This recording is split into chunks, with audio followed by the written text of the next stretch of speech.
In this video, we'll be talking about preferences, one of the core ideas in the decision sciences.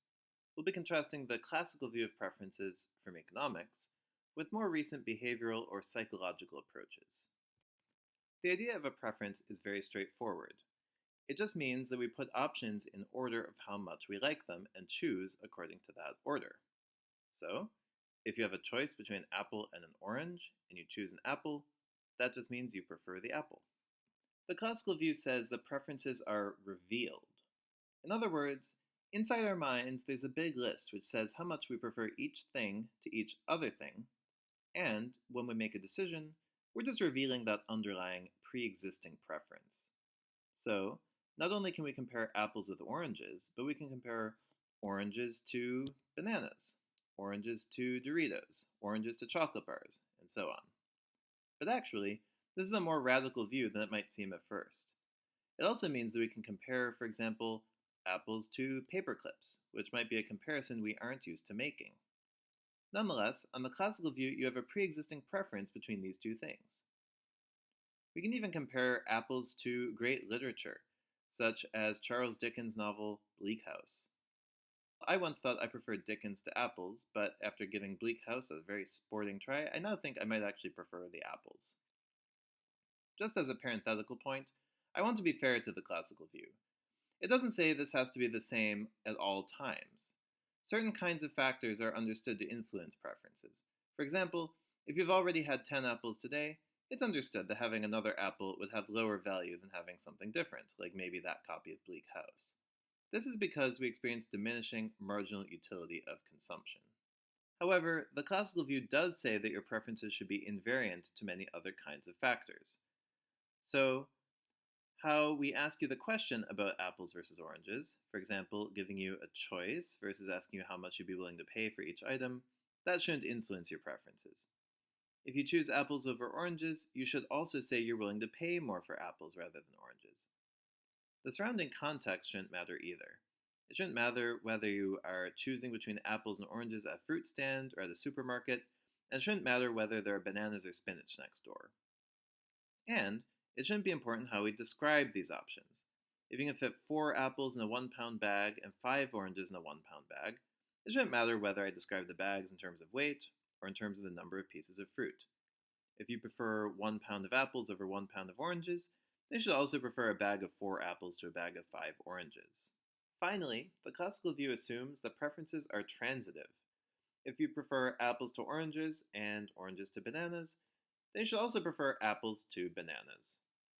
So these last two assumptions about transitivity and about invariance, these are really just common sense. But even though much of the classical view seems like common sense, the behavioral view says that a lot of this is wrong. It says that we don't come with a big list of preferences in our minds, but instead we come to each decision having to construct our preferences. In part, we can rely on tastes that are stable in our minds, but our preferences also depend on context. This puts power in the hands of the people who are designing the choice environment. Richard Thaler and Cass Sunstein refer to the people who shape the choice environment as choice architects. In later videos, we'll see examples of how choice architecture can influence decisions. In the next few videos, we're going to walk through some of the phenomena that behavioral economists and psychologists have discovered, which provide the key evidence for the behavioral view. Right now, we're just going to preview how some of these arguments work. First, sometimes consumers have inconsistent preferences as shown by preference reversals. Usually, we think of preference reversals as happening when the way you're making the choice influences what choice you make. So, you might choose differently depending on whether you're evaluating items one at a time, reporting willingness to pay, choosing between 2 items, and so forth. Second, context matters. Sometimes, when you change the surrounding products, consumers will shift their preferences. For example, putting a lot of other red things near the apple might change the way that you think about the apple. If that happened, that'd be just one example of a context effect. Finally, sometimes the way that an option is described changes our preferences. That's called a framing effect. In the earlier example, I mentioned 2 ways you could describe the same product, in terms of weight, namely 1-pound bags, or in terms of the number of individual items, say 4 apples or 5 oranges. So if that changed consumers' preferences, that would be an example of a framing effect because the mere way that the choice was described influenced the choice that the consumers made. As always, it's important to keep things in perspective and critically evaluate these views. Neither really captures everything, but they're both useful perspectives. I find it helpful to keep in mind two rules of thumb. On the one hand, if you start hearing that people have very extensive calculating powers and can make very complicated decisions in their heads with little difficulty, you should be very skeptical. Our minds are great at doing some kinds of things, but we have sharp limits on making many kinds of calculations. So, extreme versions of the classical view can't be completely right. On the other hand, if you take the behavioral view too seriously, you'll conclude that people are totally irrational and have no logical basis for their decisions. That's not true either, and it is arrogant for marketers, managers, or politicians to think so. When it counts, people often are able to make reasonable decisions within the limits that we have. Remember the concept of bounded rationality from a previous video.